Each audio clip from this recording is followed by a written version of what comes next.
Going to state an opinion on a couple of things. One, to save everybody trouble, my opinion on Amy Coney Barrett.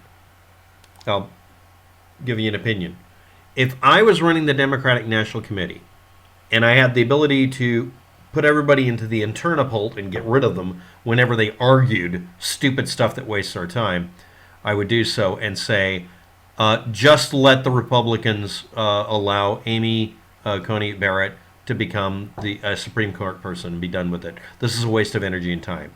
And then I would give the next bit of advice. Again, if I was running things. If you really, really, really wanted to make sure this didn't happen, you would have realized that the lady she's replacing is really old, and you need to get her to step down during your term when you were a Democrat, Obama, and replace her. Say to her, I need you to step down because you're getting old enough and you've had enough health problems. I don't want you dying in office when a Republican's running things. Would you please step down so I can appoint someone else? But that's illegal. I don't give a shit. It's a tactic. That's what I would do if I was being evil, aka, if we were actually an effective Democratic Party where we just became the demonic party and actually, stopped infighting and actually tried to win. Sorry, it's getting a little old. Next, People of Praise, Campus Division, the 200 cities, actually communities, not cities really, but they called it cities, 200,000 members in 40 years, trying to expand their numbers because even though they claim 3,000 people or whatever, it's about half that because they count people who've left. Is it a cult? I can't say that. Comparing its behavior and its policies of people not being able to have complete control over their lives and free will, all I say as an atheist is, and that's one of the reasons I don't join any religion, because every religion, whether they codify it and actually come out and say it or not, or they hide it and make it subversive, all religions seek to restrict and control their members' behavior, thoughts, feelings, and free will. That's just simply the way I see it. From my perspective, this doesn't sound any worse than every other thing that seems like a cult. Next, is it really a cult? No. It doesn't cause enough damage or harm or problems within the population in a universally and widely reported way that is grievous or overt that I can find.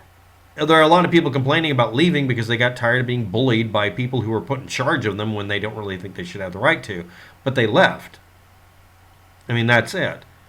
Contrasting that with the Church of Scientology, I can't say they're a cult. I can't. That's one of the many standards I use. Church of Scientology is not a soft cult. It's a hard cult, or it has pieces of it that is. Look up Project Snow White and that sort of thing. If anybody's curious about the 200 cities, it's now just listed as a goal, and the idea was to set up 200 virtual cities, or just communities within the population or all over the world, for members to be able to go back and forth with as a sort of infrastructure they're setting up. That's about it. That's when you read about it, you get the sense that that's what they're talking about.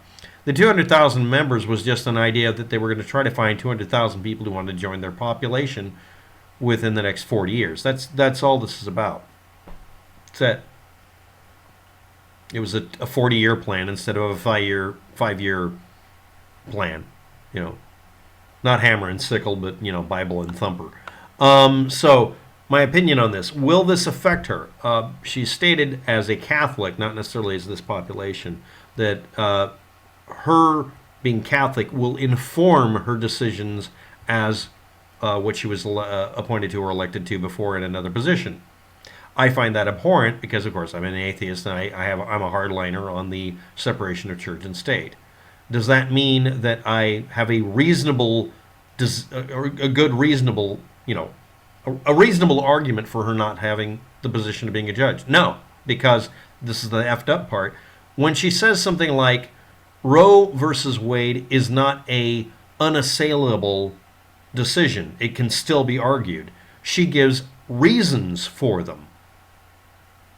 And they're well thought out. I don't have to agree with her conclusion, but I can't argue the logic or the data as easily as you might think. And remember, I have to have a very, very different scoring system for this.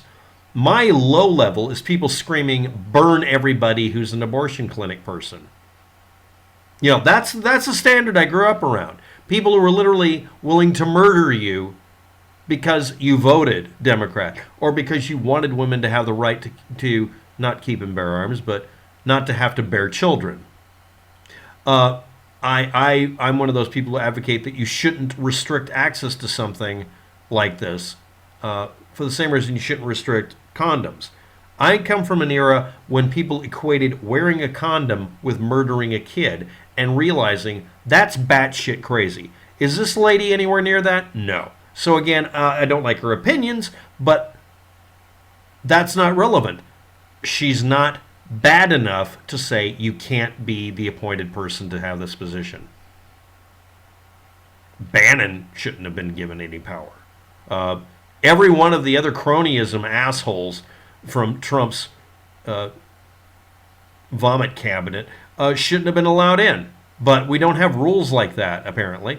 I mean, really, is this person going to be that bad? Again, I got to point out something. The Republican or Democratic Party, their job when they're in place is to, if they have the presidency, to exploit every single function within that position to have power change over to them, because that's the purpose of political parties. If you didn't think that that was the purpose of the Republican Party or the Democratic Party, you're naive as hell.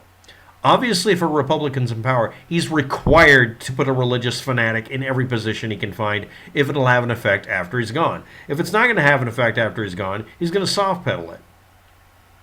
And really, the Supreme Court position is the only one that he can diddle with. And if he didn't do that, Republicans wouldn't vote for him. He already knows the Bible belters will slap him over the head with voting against him somehow. They'll hold their nose and vote for a Democrat just to screw with him. They're vindictive, crazy people. And one of the few things you can do as president when you get the opportunity is put a Bible thumper onto the Supreme Court. He's required to do it. If he didn't do that, hell, they might take him out with a bullet. I'm sorry. So, to review, do I believe that Amy Coney Barrett is a bad choice? No, she's quite competent, and I think she can literally put her beliefs aside, but she's not going to ignore her beliefs in position. She doesn't have to. She's not required to. It's not actually a requirement of the job. They put their beliefs aside, but if it does come down to flipping a coin, I mean, if it's a really close argument, I wouldn't be able to remove the fact that I won't allow a religion to be dominant in the society to leave my head when I'm talking about some case I'm arguing. If I was doing that, I mean, if I was ever put in a position like that, I would say no. Me being an atheist is going to affect my opinion, because it will at that point. And she actually acknowledged that in the previous position she got into. She just deadass said it. Yeah, it's going to affect it, and that's normal. You can't neutralize your own belief completely. As for her being part of this group and their goals and their interference and all that, I consider that part. If you believe your religion doesn't do that, you just aren't looking hard enough. Now, normally this would only be done to people who are preachers or nuns or whatever. I understand that, but most religions want their entire population to behave like that. Most of them do that. You could say the same argument about learning to be a computer hacker. You're encouraged to be the best of your best, and that means you end up having to do a lot of work and a lot of extra crap that you really shouldn't need to do, but it does make you better at it. The idea in this group is that you have to do certain things and follow rules in a certain hierarchical structure, because that's the way they want to do it, so that you become a better person and a stronger person against literally the devil. That's literally what they're talking about. They're quite out and proud about it. They don't lie about it. I'd like to point out that if you have a problem with this organization, you might want to look at the actual structure and functionality and hierarchy and big daddyism in just the Pope existing. I'm looking at people having arguments about this, and now I'm going to bring up the part of the thing that is actually disturbing about the organization. They have a larger number of people calling them a cult, dead-ass calling them a cult online, than I would normally see for a group that only has really maybe 1,000 people in the whole thing. They have slightly, I think it's about 50% of the people that they identify as part of the organization are people who left it angrily. I mean, that's a pretty bad rate. It could be up to 50% of the people who've been in this church have left frustrated with it. This sub-sect. That's very disturbing, but it still doesn't make them a cult. So I can't call them a cult. Can't say their lofty goals of setting up 200 subculture communities all over the world is a terrible, evil thing. They're not pernicious. Them wanting to expand to 200,000 members from maybe under 2,000 currently, that's not a horrible thing either. Doing it in 40 years actually seems like not a lofty goal at all. I mean, flip of a coin that might work. And as for her, I don't see anything that outrageous about her behavior so far. Now, that's me looking around for 3 hours trying to find, okay, what the hell do you have a problem with her about? Even her argument concerning Roe versus Wade not being an unassailable subject, it's still something you can discuss rather than have it be completely off the table. She gives decent reasons for it, at least a couple of them. I mean, she's not completely insane. I come from a background of dealing with people who equated wearing a condom with rape or murder because they were religious fanatics and condoms threatened their ability to make a boogeyman out of sex. Now, no, I'm not kidding. I grew up around those kind of people who wanted to make sure that no one could access condoms and make them illegal in the state of Oregon because having condoms encourages sex. Yes, but it reduces the unwanted birth rate and also has the effect of making it to where abortions are less likely. But, and I had one of them say, we need abortions to exist so that we have a devil to fight. Like, well, thank you very much for literally proving to me that you literally want to do child sacrifice because you claim it is. So my reference point for someone talking about Roe versus Wade or abortion is dealing with that kind of crazy. She is absolutely nowhere near that. Unless somebody goes completely fucking bonkers and starts screaming psychotically, no. I'm not interested in this fight. And now we're going to get to the next thing. Arguing on this, if you're a Democrat, if any of you out there are liberals, Democrats, whatever, it sounds like you're just demonizing your religion if you bring it up, so don't. Next, this is a minefield to fuck with.